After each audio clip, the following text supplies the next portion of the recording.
صباح الهدوء والجوهر. في حلقة اليوم سنغوص في واحد من أعمق الكتب التي صدرت مؤخراً، كتاب قوة الطقوس The Power of Ritual للكاتب كاسبر تير كويل.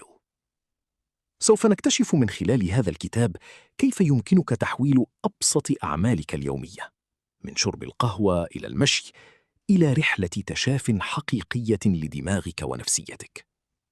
سنرى علمياً كيف تساهم هذه الطقوس في تهدئة مركز الخوف في دماغك وتفعيل أنظمة الترميم الذاتي في جسدك. اليوم سنتعلم كيف نخرج من فوضى الروتين إلى رحابة الطقس. استعدوا ل6 فصول ستغير نظرتكم لتفاصيل يومكم. لنبدأ. الفصل الأول: سيكولوجية الطقس.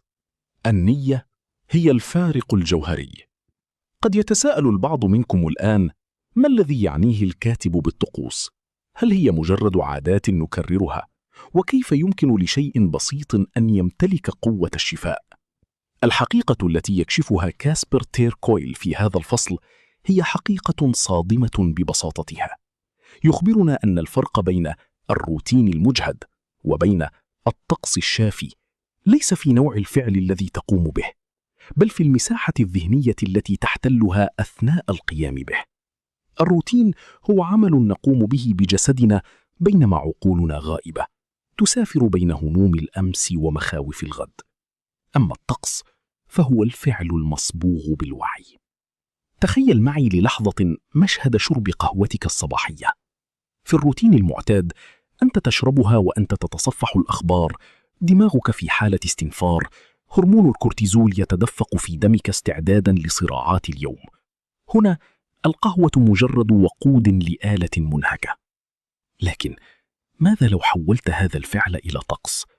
عندما تمسك الكوب وتستشعر حرارته بيدك وتراقب بخاره المتصاعد وتتذوق كل رشفة بامتنان، هنا يحدث السحر البيولوجي.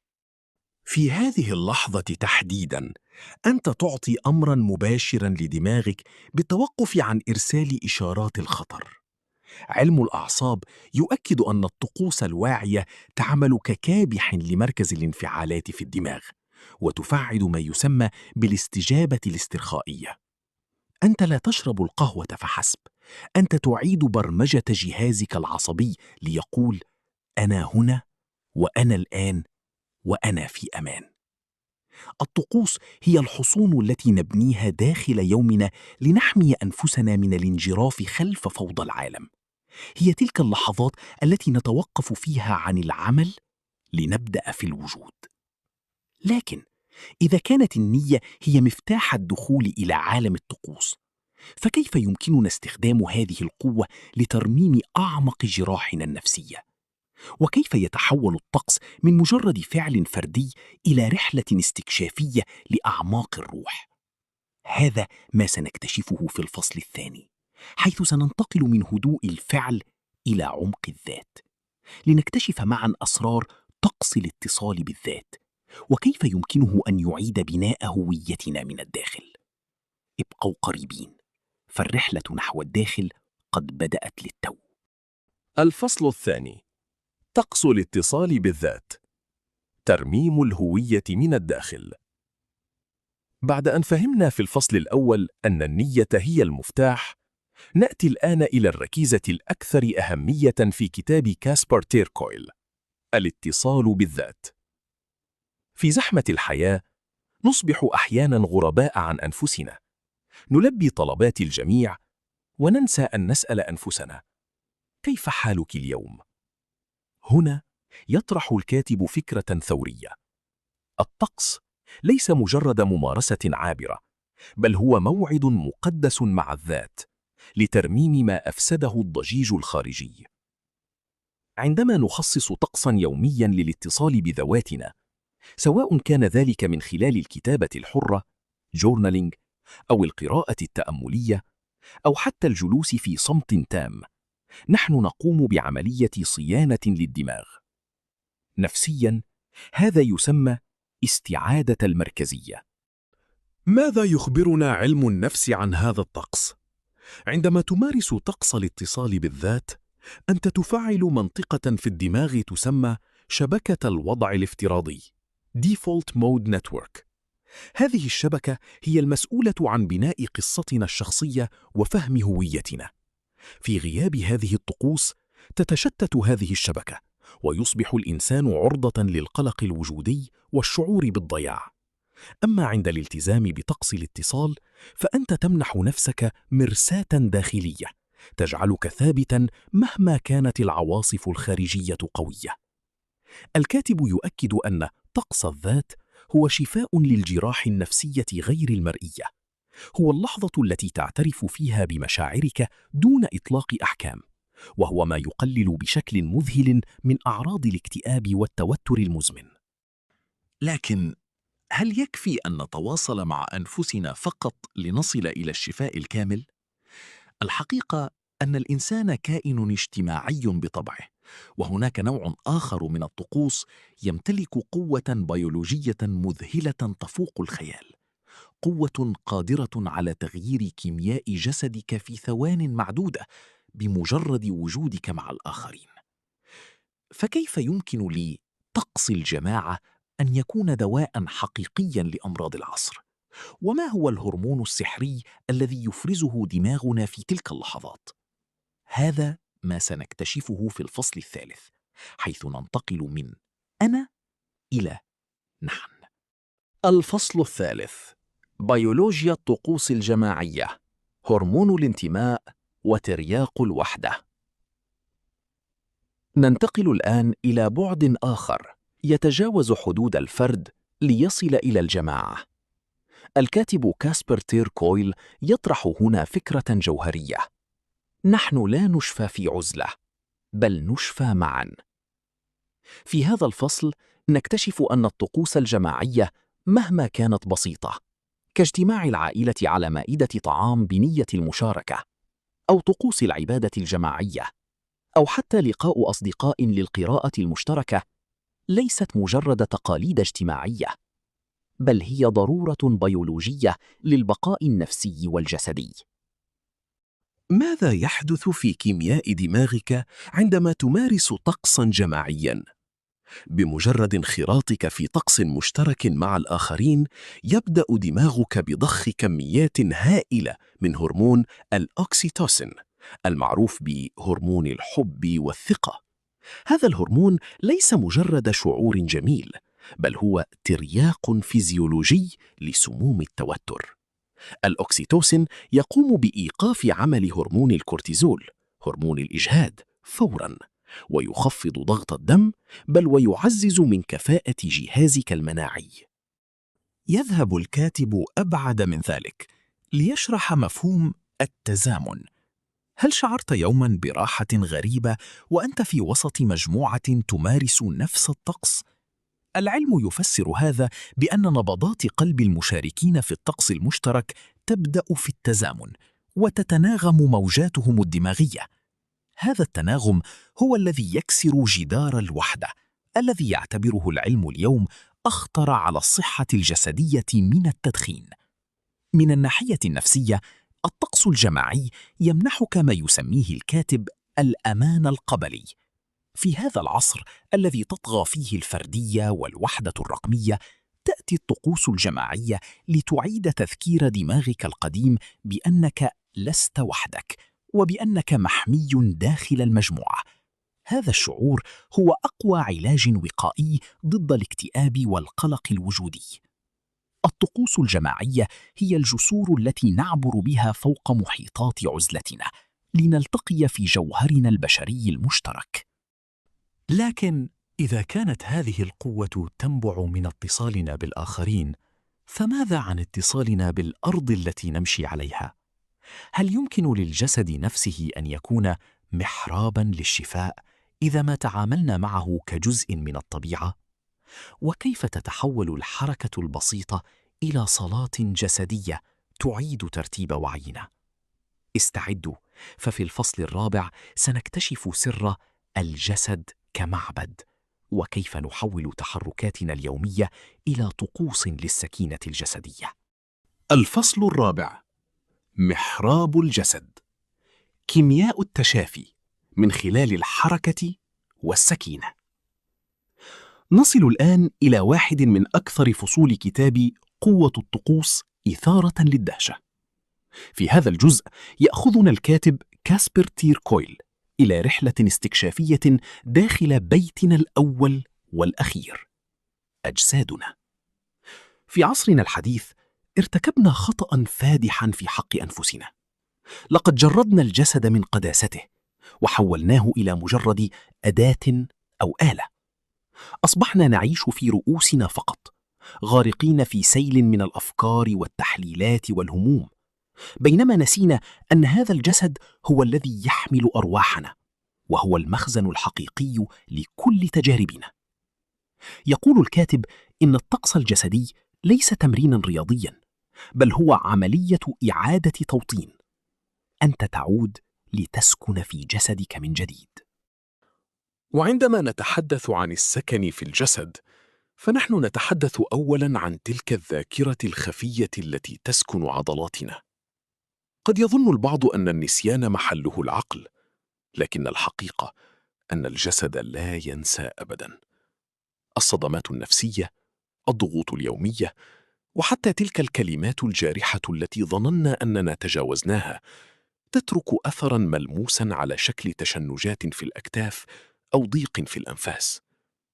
هنا تبرز قوة الطقس الجسدي كأداة للتفريغ.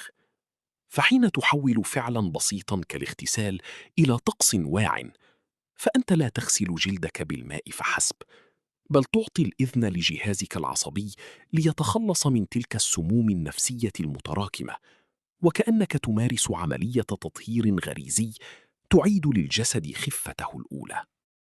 وهذا التطهير ليس مجرد شعور معنوي، بل هو حقيقة بيولوجية تمر عبر ما يسميه العلماء العصب التائه vagus nerve.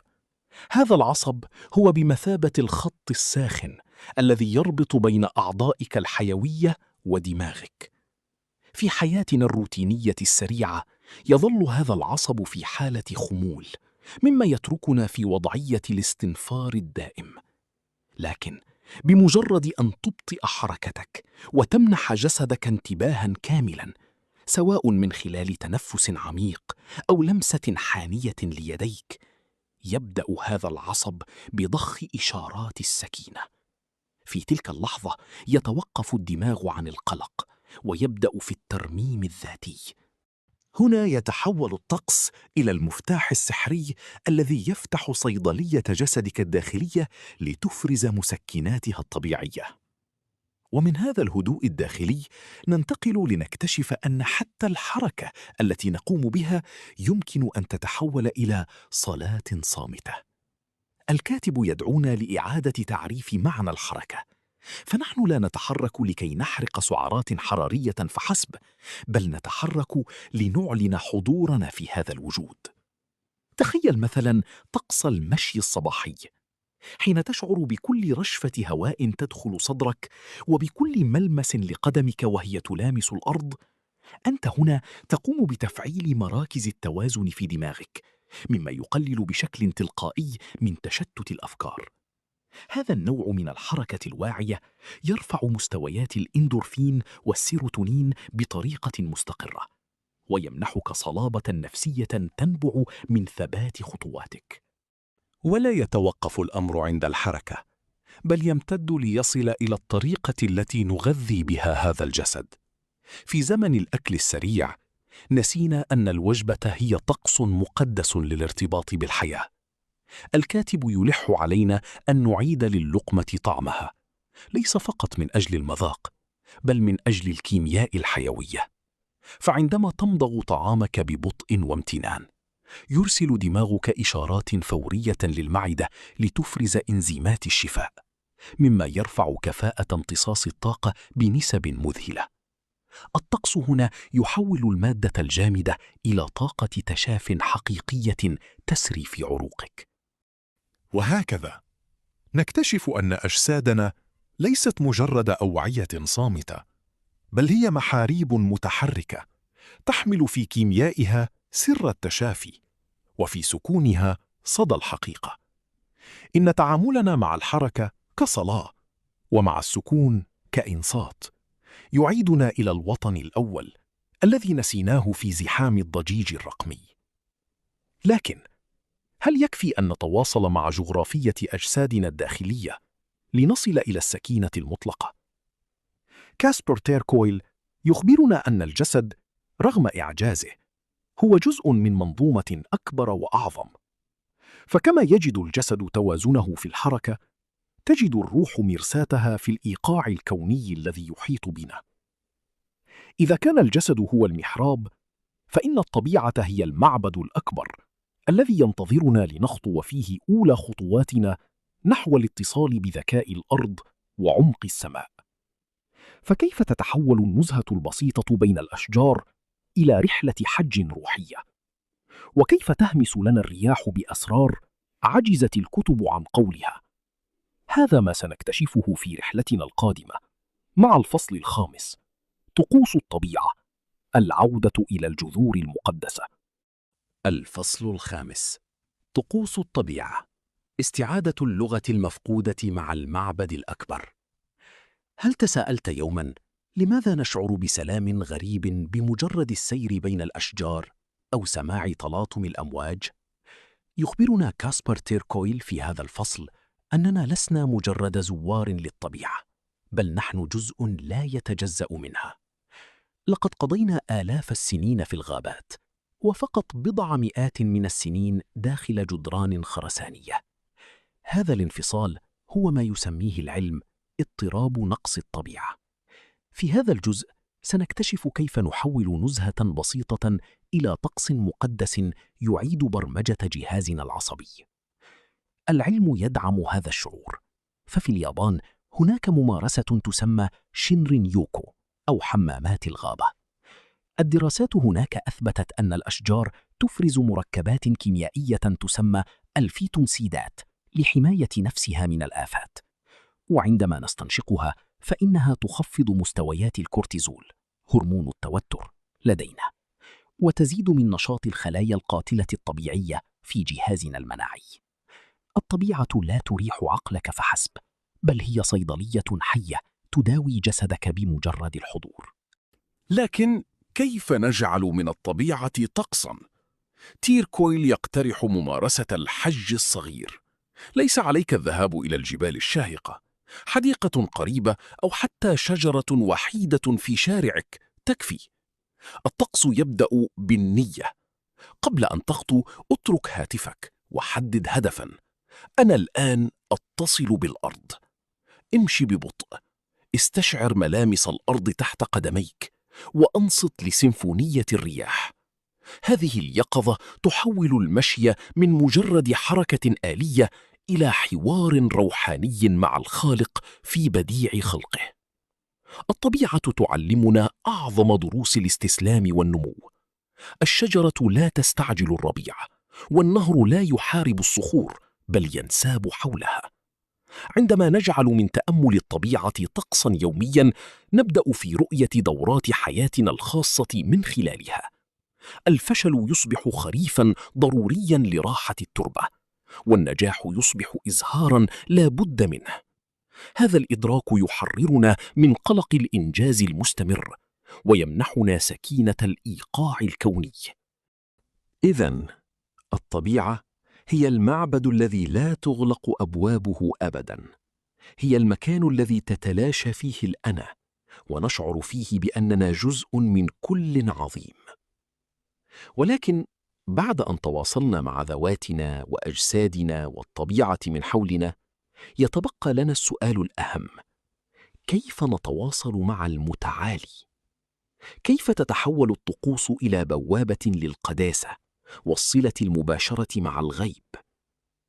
هذا ما سنغوص فيه في رحلتنا الختامية مع الفصل 6: طقوس الغيب، الصعود نحو النور المطلق. الفصل 6: طقوس الغيب. كيف نلامس وجه المتعالي في تفاصيل حياتنا؟ في ختام رحلتنا نصل إلى المنطقة الأكثر غموضاً وجمالاً في حياة الإنسان. يسميها كاسبر تيركويل الاتصال بالمتعالي. نحن نعيش في عصر إزالة السحر عن العالم، حيث يفسر كل شيء بالأرقام والمادة، لكن قلوبنا لا تزال تتوق إلى ذلك الشعور بالدهشة، ذلك الإحساس بأن هناك شيئاً ما أكبر منا يربطنا ببعضنا وبالكون. المتعالي ليس غائباً، بل نحن من فقدنا الرادار الذي يلتقط ذبذباته. في هذا الفصل سنعيد بناء هذا الرادار من خلال 3 طقوس كبرى تحول حياتك من بقاء بيولوجي إلى ارتقاء روحاني. الطقس الأول: ليكتيو ديفينا، كيمياء القراءة المقدسة. من أعمق ممارسات هذا الفصل هي ليكتيو ديفينا أو القراءة المقدسة. تير كويل يخبرنا أن أي نص تحبه، سواء كان نصاً دينياً أو ديوان شعر أو حتى رواية عميقة، يمكن أن يتحول إلى بوابة للغيب عبر 4 خطوات. أولاً، القراءة. ليكتيو. اقرأ النص ببطء شديد، كأنك تتذوق فاكهة نادرة. ثانياً، التأمل. ميديتاتيو. توقف عند الكلمة التي لامست قلبك. لماذا هي بالذات؟ ماذا تحاول أن تخبرك عن جرحك أو حلمك؟ ثالثاً، المناجاة. أوراتيو. تحدث مع الخالق أو مع الكون من خلال هذا النص.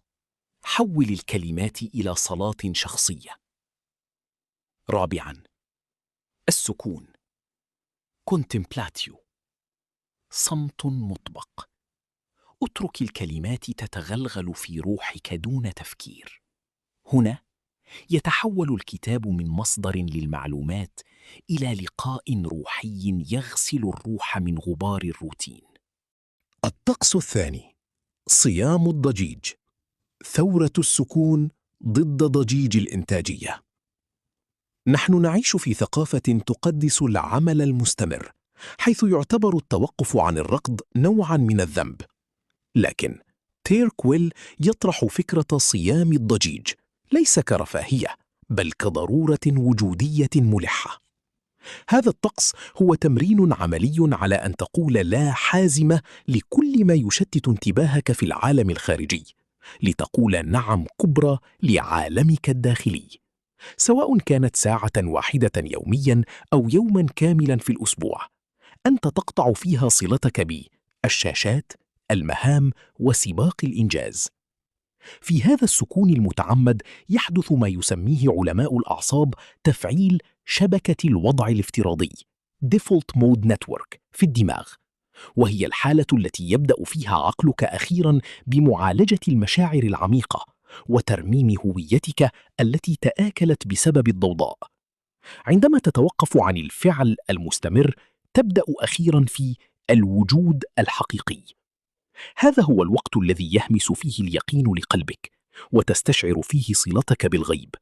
ولكن هل لديك الشجاعة لتصمت وتسمع؟ الطقس الثالث: طقوس الدهشة والاتصال بالمعجزات الصغيرة. يؤكد الكاتب أن القداسة مخبأة في العادي. طقس الدهشة هو تدريب العين على رؤية المعجزة في شروق الشمس، في تعقيد ورقة شجر، أو في نظرة حب صادقة. يقول تير كويل إن ممارسة الامتنان ليست مجرد قائمة نكتبها، بل هي طقس استحضار للنور.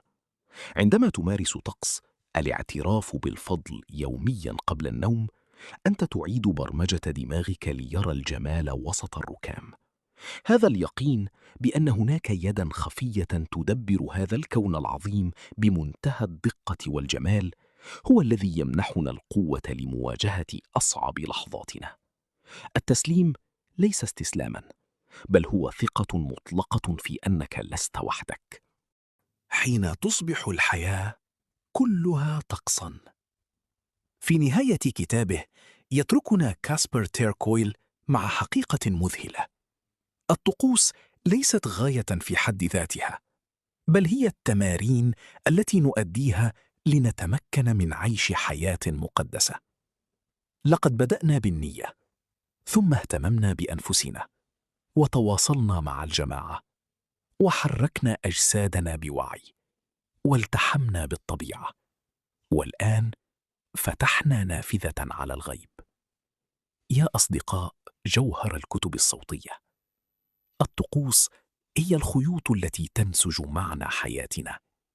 بدونها الأيام تتشابه، ومعها كل لحظة هي فرصة للولادة من جديد.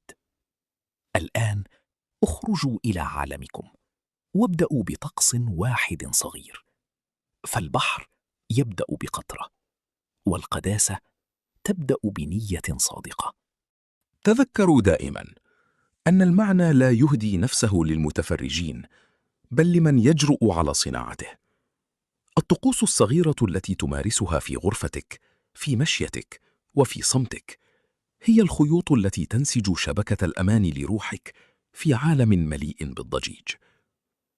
باسم قناة جوهر الكتب الصوتية، أشكركم لأنكم كنتم جزءاً من هذه الرحلة العميقة. إذا كانت هذه السلسلة قد لامست شيئاً في قلوبكم، فلا تنسوا أن تشاركوها مع روح تحتاج إلى هذا السلام. والآن أخبروني في التعليقات، من بين الفصول الستة، ما هو الطقس الذي تشعر أن روحك متعطشة له الآن؟ حتى نلتقي في جوهر كتاب جديد، ابقوا بسلام، واجعلوا من حياتكم طقساً جميلاً.